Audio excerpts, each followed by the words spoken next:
Bueno, buenas tardes a todos y a todas. Disculpen que llegué un poquito más tarde. La verdad que les agradezco la invitación. Esta mesa para mí es como un montón. Digamos, poder compartirla con ustedes, con gente de tanta experiencia y de tamaña caminata en el recorrido, y yo soy tan joven y tanto para aprender.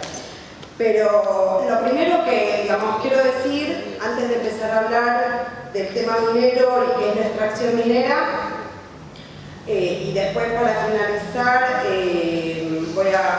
vamos a ver dos videos. Lo primero que quiero decir es que los técnicos, quienes nosotros estudiamos, tenemos la posibilidad, de tener un estudio, acceder a la universidad, podemos ser una herramienta de lucha. Y la verdad que me pone muy contenta ver lo que ocurrió, en La Haya, porque nosotros le damos la herramienta o el instrumento para que los pueblos puedan transformar esta realidad, que es tan dura. Entonces, bueno, para empezar, quería decir eso y gracias. Y para contar qué es la minería, mejor que alguien que la sufre y que la vive, que es la hija de un asambleísta que han realizado un video en una organización que está en Catamarca, que en algún momento ha colaborado con la asamblea, ya no lo hace. Vamos a ver un video que cuenta muy rápidamente qué es el peso del oro. Probamos a ver si se escucha y si no le pongo un micrófono. Dale.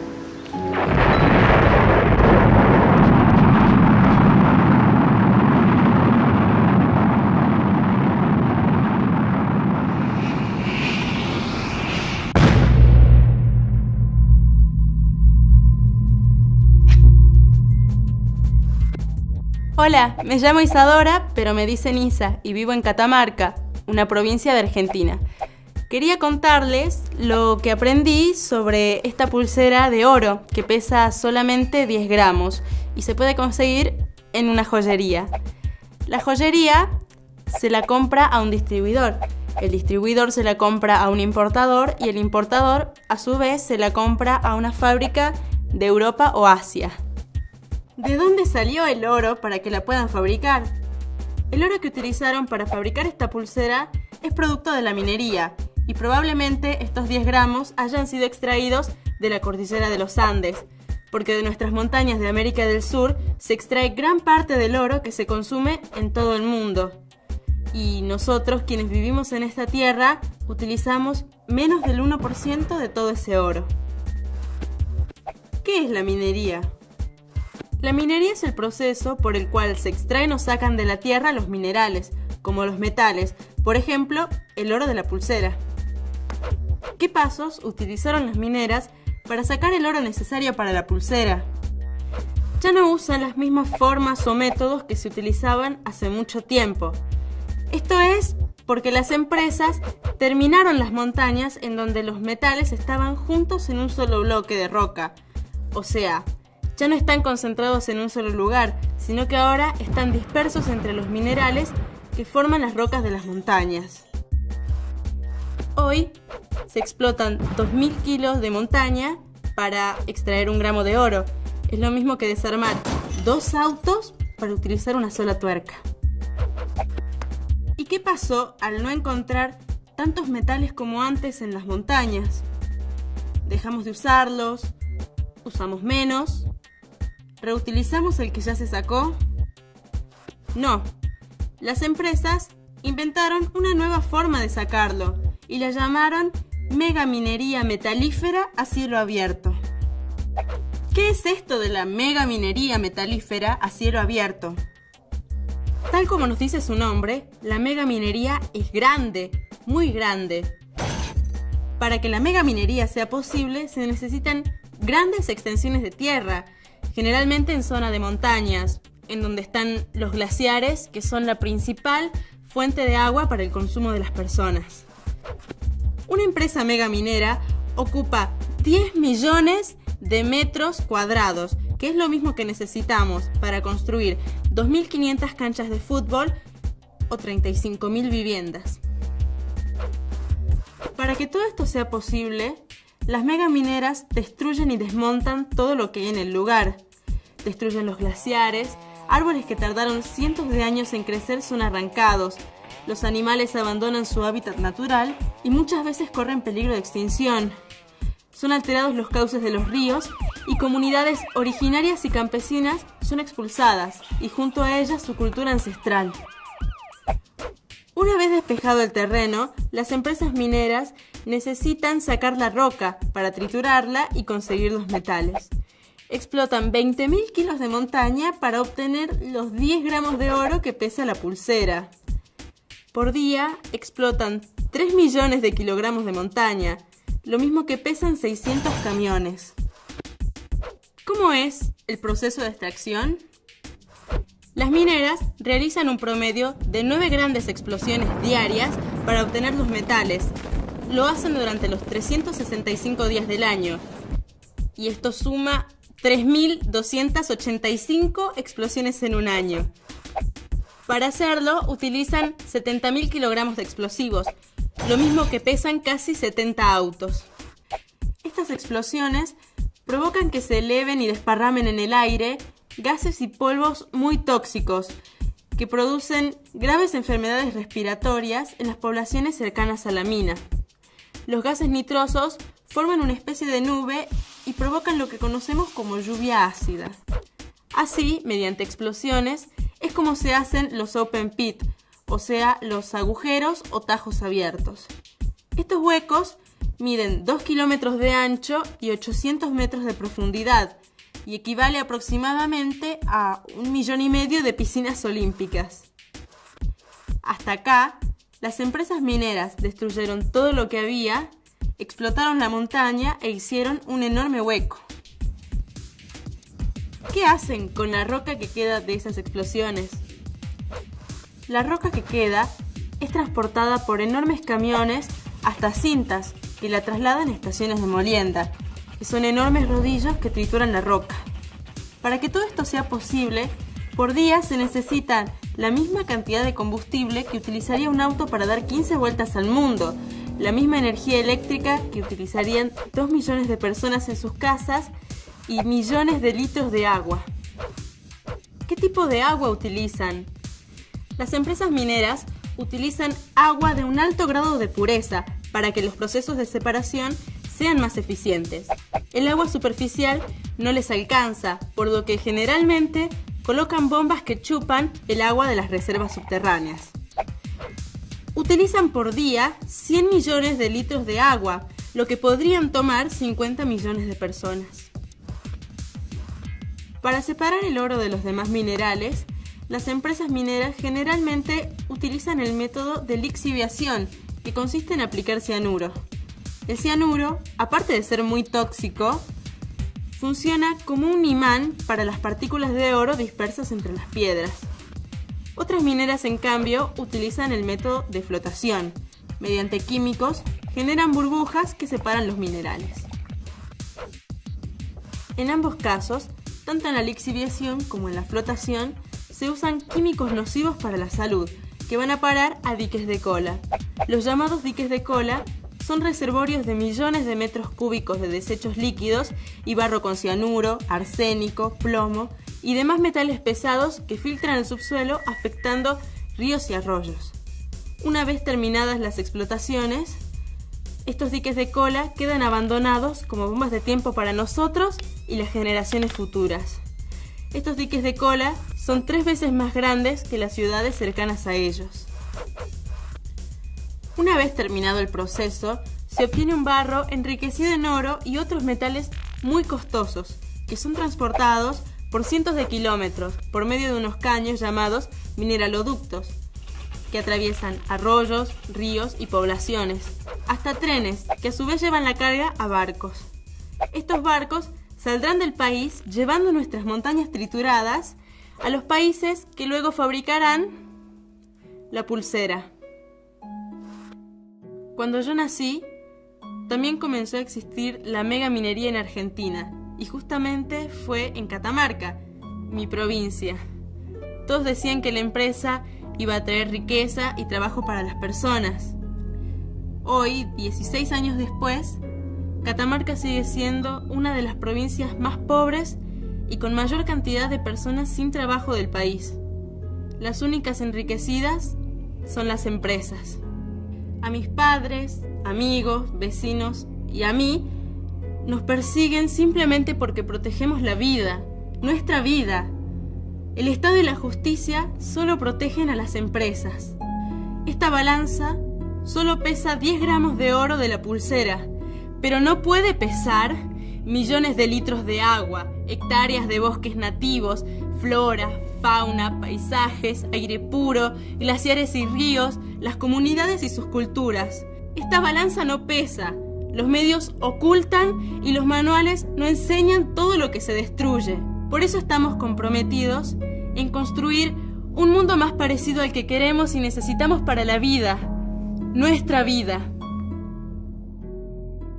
Si bien la actividad extractiva a gran escala como cuentalizadora empieza en el año 94, digamos, mejor dicho en el 97, pero jurídicamente la infraestructura jurídica se da a partir del año 94, la historia de Andalgalá tiene una historia que viene de los fines de los 70 y que no es la primera minera que echan desde digamos, desde esa fecha. En los años 60, el gobierno de finales de Levingston, la NUCE, hicieron un convenio con una empresa norteamericana, City Service, que intentó explotar el mismo yacimiento que hoy se conoce como Agua Rica. Obviamente, a raíz de la revuelta que se produjo en aquel entonces, la diferencia discursiva no era la protección del medio ambiente, sino que era la protección, digamos, de la nacionalización, ¿sí?, en cuanto a la protección de los recursos naturales, ¿sí? No era una visión de protección, digamos, ni de derecho, sino que era más un discurso nacionalista. En esto estuvo, digamos, Vicente Sadi, la familia Sadi es muy conocida históricamente, que no tienen esa misma visión mínimamente, por lo menos, porque si tuvieran un grado de nacionalismo no harían las cosas que hacen. Bueno, entonces volvemos a la cuestión jurídica, que yo soy abogada y tengo ciertas limitaciones por eso. En el año 94 todos sabemos que se cambió la Constitución, se le entregan los recursos naturales a las provincias y el Estado cede, digamos, es más fácil para las nacionales justamente negociar con empresas, digamos, los estados provinciales se manejan como empresas, lamentablemente, y no les interesa el bien común. Entonces, en este punto, lo que realmente termina ocurriendo es la negociación de las grandes transnacionales con pequeños poderes, digamos, locales, que termina la minería, termina siendo un factor de corrupción, así como lo describieron también en el caso de los transgénicos. Entonces, se modifica la Constitución y otorgaron el dominio originario, pero la Constitución Nacional no fue lo único, por suerte, sino que también se incorporaron el artículo 41 de la Constitución Nacional y el artículo 75, inciso 17. El 75 sí, en cuanto a la protección de las comunidades indígenas y lo que tiene que ver con la incorporación de los tratados internacionales de derechos humanos a nuestra Carta Orgánica, a nuestra Constitución Nacional. Bueno, ¿y por qué les digo esto? Porque esto, digamos, si hay algo que aprendí de la gente de Andalgalá es justamente a resignificar todo. ¿Qué quiero decir con resignificar todo? Cada presentación judicial, cada trámite, todos conocen la historia de Andalgalá, digamos, todos saben que acá estuvieron dos acampes, para contar la historia como para achicar un poco el tema del tiempo. Aprendí a resignificar. ¿Y qué es resignificar? Resignificar las palabras jurídicas. En resoluciones judiciales, los jueces en las provincias han dicho, bueno, vamos a suspender hasta que haya paz social. ¿Qué hizo la Asamblea de Algarrobo, la población de Andalgalá en general? Va a haber paz social cuando la minera se vaya, cuando las mineras se vayan. Cuando había que hacer una presentación de un recurso me refiero a penal, nos rechazaban esa apelación y había que presentar un escrito que se llama queja. Y le decía, bueno, van a ver que nosotros tenemos que poner, porque nosotros una de las estrategias de trabajo era que articular con las propias personas, digamos, con los propios afectados. Por eso hablaba antes al principio de que somos herramientas, los técnicos, digamos, los profesionales. Y cuando hablo de técnicos hablo de una posición política también, ¿sí? Porque digamos, claramente ya han descrito los técnicos supuestamente apolíticos o con intereses. Entonces, en este punto, cuando se hablaba de la queja, se hablaba de que son quejosos. Y decía, sí, yo me quejo porque quiero defender mis derechos. Entonces, en este punto, digamos, en el transcurrir de la resistencia andalgalá, que tiene su inicio, digamos, históricamente en los años fines de los 70, después retoma fuertemente con el ingreso a Lumbrera. Para que se dé el comienzo de la Lumbrera, tuvo que haber toda una infraestructura, digamos, jurídica, ¿sí? Que el primer paso fue la reforma de la Constitución, pero tengo acá, digamos, para no olvidarme ninguna, me anoté, digamos, tengo hecho unos informes en los cuales se menciona la 24.196, que es la Ley de Inversiones Mineras, otra ley que habla del redondeo minero, otra ley que habla de la creación bicameral de la minería, digamos, cosa que nunca existió. Cada cámara tiene su especificidad, digamos, cada cámara en el Congreso de la Nación tiene su propia comisión, perdón. La ratificación del Acuerdo Federal Minero, que al final de todo voy a hablar, y hace una relación con el tema de los agrotóxicos, porque hay una notita ahí que es importante tener en cuenta. El régimen financiero de la devolución anticipada del IVA, la actualización del Código de Minería, el cual, a partir de esta reforma, se permite la extracción megaminera, digamos. ¿Por qué? Porque antes los yacimientos mineros eran mucho más pequeños. A raíz de la lucha de los pueblos, el primero en visibilizarse, no digo que sea, digamos, justamente le estoy contando la historia, el primero en visibilizar su lucha a nivel nacional fue el pueblo de Esquel. Entonces, el Congreso de la Nación lo que decide hacer es hacer una reforma al propio Código de Minería, en el cual introduce la protección ambiental al Código de Minería.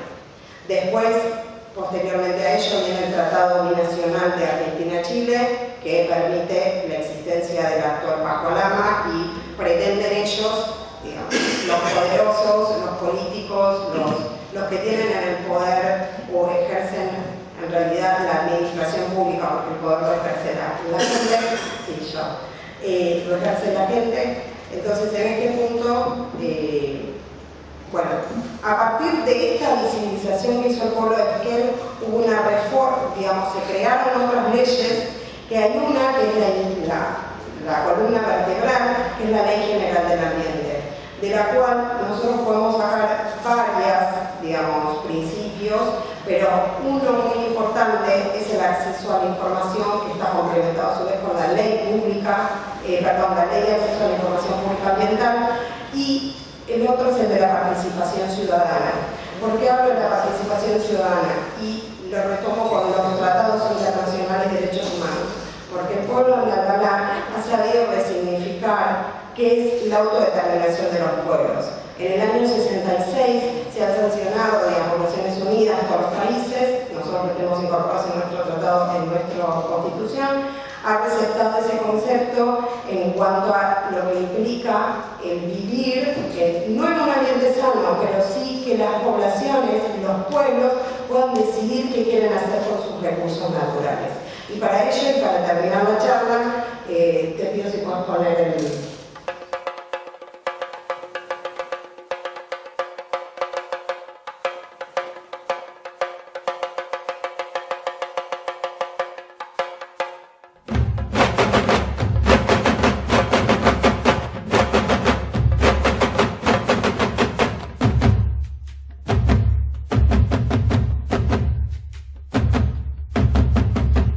Mañana, funcionar Pilciao 16. la ciudad sería un gran cráter.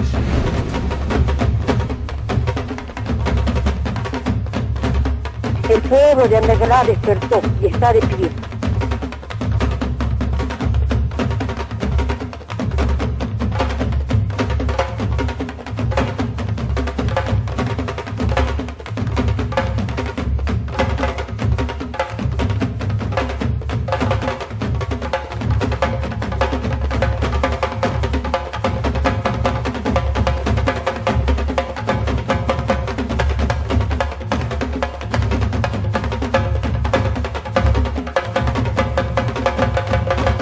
Se vende al pueblo. Andagalá despertó y está de pie.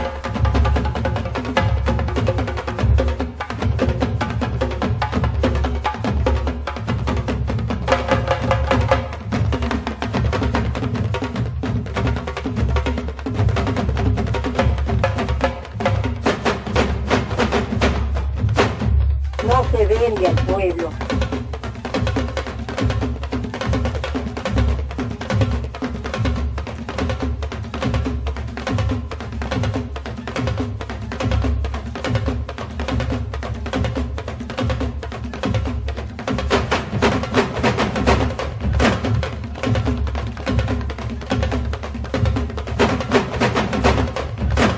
Los poderes político y judicial de la provincia de Catamarca decidieron reprimir al pueblo de Andalgalá. A la gente con las balas, que la policía de Catamarca iba a reprimir de una manera malvada que el gobernador de la provincia nos ha despreciado como pueblo, que nos han creído que todavía estábamos dormidos, que nos han creído que todavía estábamos dormidos. No podemos reemplazar al Estado, no podemos reemplazar a autoridades, pero vamos a hacer todo lo que se pueda.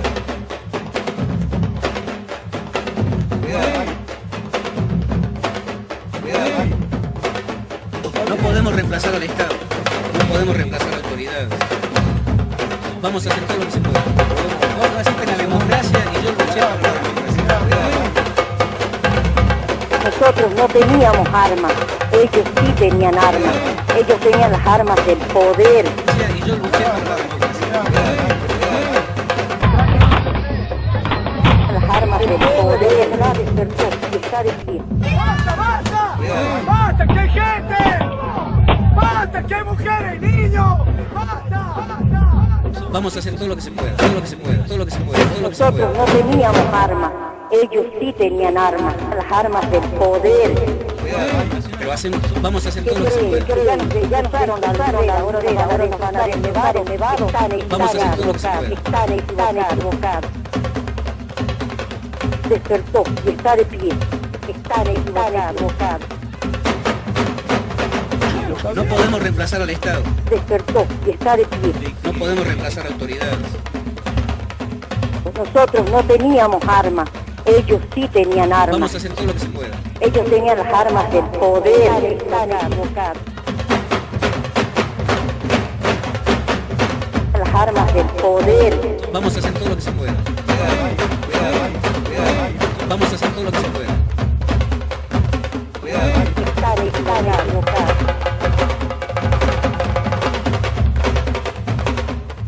Están equivocados. No podemos reemplazar al Estado. Vamos a hacer todo lo que se pueda. Vamos a hacer todo lo que se pueda.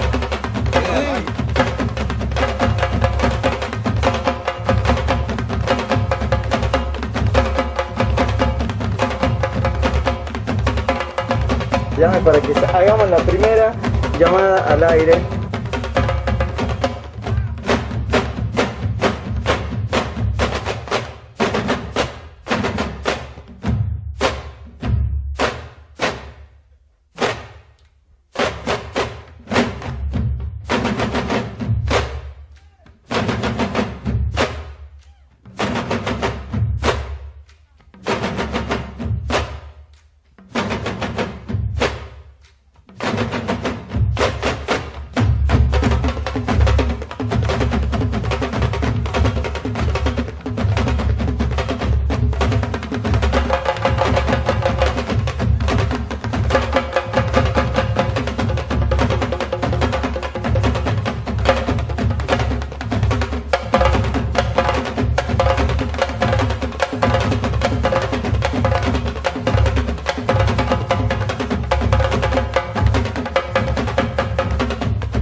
estudiantes, vivimos de nuestro pueblo, le debemos respeto, le debemos cariño a Andalgalá.